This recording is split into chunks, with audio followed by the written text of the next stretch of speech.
नमस्कार दोस्तों, छत्तीसगढ़ की सबसे बड़ी खबरें सबसे पहले प्राप्त करने के लिए छत्तीसगढ़ अंजोर समाचार चैनल को सब्सक्राइब करें और वीडियो को लाइक करें। आज के इस वीडियो में जानेंगे सरकार ने कौन कौन सी बड़ी घोषणा की और आप छत्तीसगढ़ के किस जिले या गांव से वीडियो को देख रहे हैं तो कृपया कमेंट बॉक्स में बताएं। कवर्धा में स्वास्थ्य कर्मियों ने दी बेमियादी हड़ताल की चेतावनी, CMHO कार्यालय का किया घेराव। कवर्धा में आयुष्मान आरोग्य मंदिर के स्वास्थ्य कर्मियों ने स्वास्थ्य विभाग के खिलाफ मोर्चा खोल दिया है। कवर्धा 7 महीने से कवर्धा में स्वास्थ्य कर्मियों को वेतन नहीं मिला है। ये स्वास्थ्य कर्मी आयुष्मान आरोग्य मंदिर में कार्यरत हैं। वेतन की मांग को लेकर सामुदायिक स्वास्थ्य अधिकारियों ने बुधवार को कवर्धा में CMHO कार्यालय का घेराव किया। स्वास्थ्य कर्मचारी संघ ने जिला प्रशासन और स्वास्थ्य विभाग को चेतावनी दी है कि अगर 10 दिन के अंदर उनके वेतन का भुगतान नहीं किया गया तो वे उग्र आंदोलन करेंगे। 24 नवंबर से बेमियादी हड़ताल की चेतावनी। स्वास्थ्य कर्मियों ने जिला प्रशासन से 7 महीने के लंबित वेतन के भुगतान की मांग की है। कर्मचारियों ने चेतावनी दी है कि अगर उनकी मांगें नहीं मानी गई तो आगामी 24 नवंबर से वे उग्र आंदोलन शुरू कर देंगे। वेतन नहीं मिलने से कर्मचारियों को हो रही परेशानी। कर्मचारियों ने बताया कि घर का खर्च चलाने के लिए काफ़ी परेशानी हो रही है। 1-2 महीने नहीं, 7 महीने से वेतन नहीं मिल रहा है। इस वजह से काफ़ी परेशानी हो रही है। दूसरी तरफ कवर्धा स्वास्थ्य विभाग के अधिकारियों ने बताया कि वर्तमान में PFMS पोर्टल में राज्य द्वारा रोक लगाए जाने से भुगतान प्रक्रिया रुकी हुई है। भारत सरकार के निर्देशानुसार स्नास्पर्श सॉफ्टवेयर के संचालन के बाद राशि का भुगतान हो सकेगा। जिला प्रशासन का पक्ष है कि सॉफ्टवेयर में परेशानी है जिसकी वजह से भुगतान नहीं हो पा रहा है। दूसरी तरफ स्वास्थ्य कर्मियों ने कहा कि आगामी 10 दिनों के अंदर अगर वेतन का भुगतान नहीं हुआ तो वे उग्र आंदोलन करेंगे। अब देखना होगा कि जिला प्रशासन इस मसले का कैसे समाधान निकालता है। अचानक बढ़ी ठंड तो रायपुर के वुलन मार्केट में लगी ग्राहकों की भीड़। गर्म कपड़ों की बढ़ी डिमांड। नवंबर के पहले हफ्ते में पारा तेजी से गिरा। इसके बाद लोग वुलन मार्केट पहुंचकर गर्म कपड़ों की खरीदी कर रहे हैं। राजधानी रायपुर सहित छत्तीसगढ़ के कई हिस्सों में पिछले 3 दिनों से ठंड बढ़ गई है। इसके चलते गर्म कपड़ों के बाजारों में रौनक दिख रही है। ठंड शुरू होते ही ग्राहकों की भीड़ इन दुकानों में दिख रही है। अलग अलग वैरायटी और रेंज के कपड़े उपलब्ध हैं। दुकानदारों का कहना है पिछले साल की तुलना में इस बार वुलन कपड़ों के दाम में करीब 10% की वृद्धि हुई है। सिक्किम, चंडीगढ़ समेत बाहरी राज्यों से आए दुकानदार।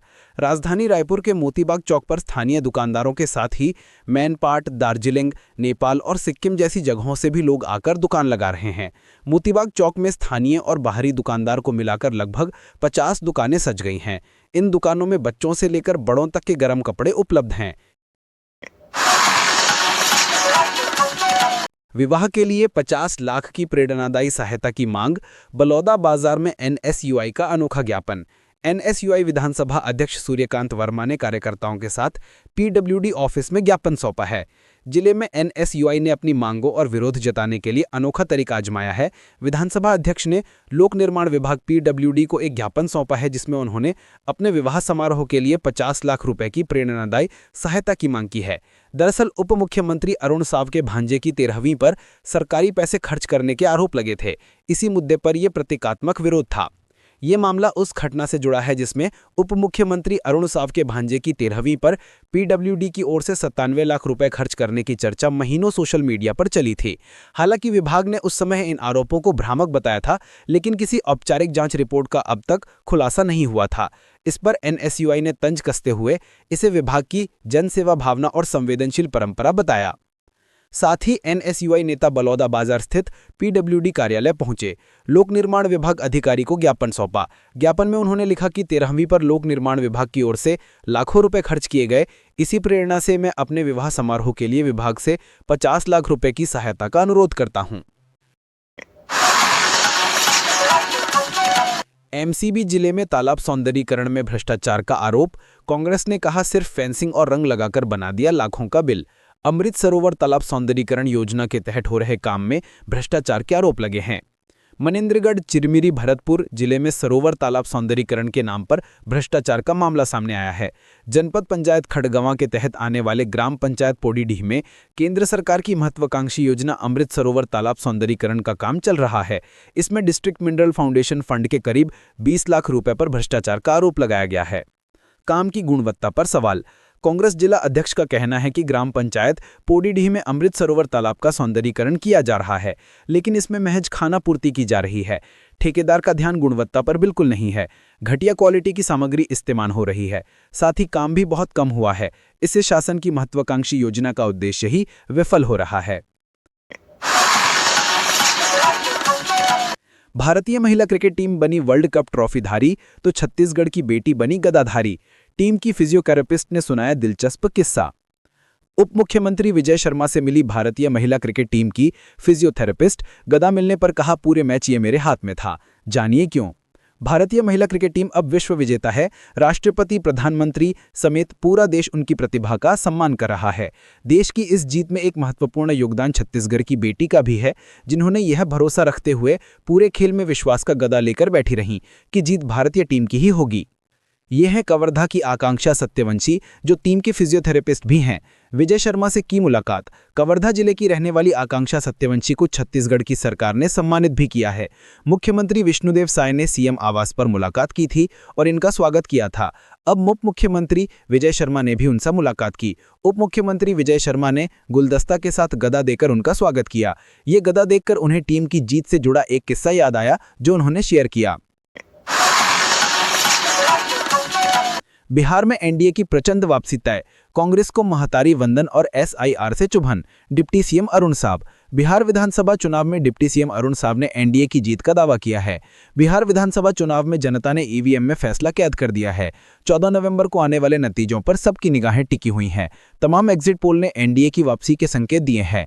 छत्तीसगढ़ में बिहार चुनाव को लेकर सियासी घमासान तेज है। डिप्टी सीएम अरुण साहब ने दावा किया है कि बिहार में एनडीए गठबंधन भारी बहुमत से सरकार बना रही है। डिप्टी सीएम अरुण साहब ने मीडिया से बात करते हुए कहा कि जनता ने सुशासन और विकास को चुना है। डिप्टी सीएम अरुण साहब का कांग्रेस पर निशाना। डिप्टी सीएम अरुण साहब ने कांग्रेस पर निशाना साधा है। उन्होंने कहा, कांग्रेस न महिलाओं से किया वादा निभा पाई और अब भाजपा के महतारी वंदन अभियान से वो असहज हो रही है। साहब ने कांग्रेस के एसआईआर मतदाता सूची विशेष गहन पुनरीक्षण पर लगाए आरोपों को निराधार बताया और कहा कि निर्वाचन आयोग के निर्देश पर यह कार्य गंभीरता और पारदर्शिता से किया जा रहा है। धान खरीदी में ड्यूटी लगाने का पटवारियों ने किया विरोध। जांजगीर चांपा कलेक्टर से की शिकायत। नाराज पटवारियों का कहना है कि मांग नहीं मानी जाती तो वो आदेश का बहिष्कार करेंगे। जांजगीर चांपा पूरे छत्तीसगढ़ में धान खरीदी की शुरुआत 15 नवंबर से शुरू होने जा रहा है। धान खरीदी की सारी तैयारियां पूरी जिला प्रशासन की ओर से कर ली गई हैं। हर जिले में कई उपार्जन केंद्र बनाए गए हैं। 3100 रुपये प्रति क्विंटल की दर से धान की खरीदी इस वर्ष भी होनी है। 40 पटवारियों ने किया विरोध। एक तरह जांजगीर चांपा में भी धान खरीदी की तैयारी लगभग पूरी हो चुकी है, लेकिन इससे पहले जिले के 40 पटवारियों ने जिला प्रशासन के खिलाफ मोर्चा खोल दिया है। नाराज पटवारियों का कहना है कि उनकी ड्यूटी धान खरीदी में लगाना उचित नहीं है।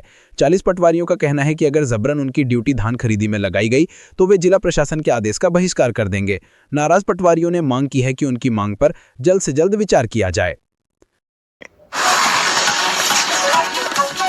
समाधान सेल बना पुलिस की ताकत। अवैध गतिविधियों पर लगा अंकुश। जनता के सहयोग से घटे अपराध। बलौदाबाजार पुलिस के समाधान सेल ने अपराध पर अंकुश लगाने का काम किया है।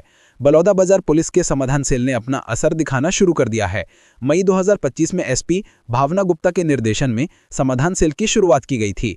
इस सेल की कामयाबी का अंदाजा इसी बात से लगाया जा सकता है कि पिछले एक साल में 443 शिकायतें दर्ज हुईं, जिसमें से 99 एफआईआर और 54 आरोपियों के खिलाफ पुलिस ने त्वरित कार्रवाई की। आपको बता दें कि जिले में अब किसी भी अपराध, अवैध शराब, जुआ सट्टा या मारपीट जैसी घटनाओं की सूचना सीधे पुलिस तक आम नागरिक पहुंचा रहे हैं।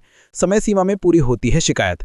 एसपी भावना गुप्ता के मुताबिक इसके लिए पुलिस ने 94 80 92 20 93 नंबर जारी किया था, जिस पर व्हाट्सएप या कॉल करके शिकायत दी गई। शिकायत आने के बाद उसकी जांच समय सीमा में पूरी की जाती है और रिपोर्ट सीधे एसपी ऑफिस तक पहुंचती है।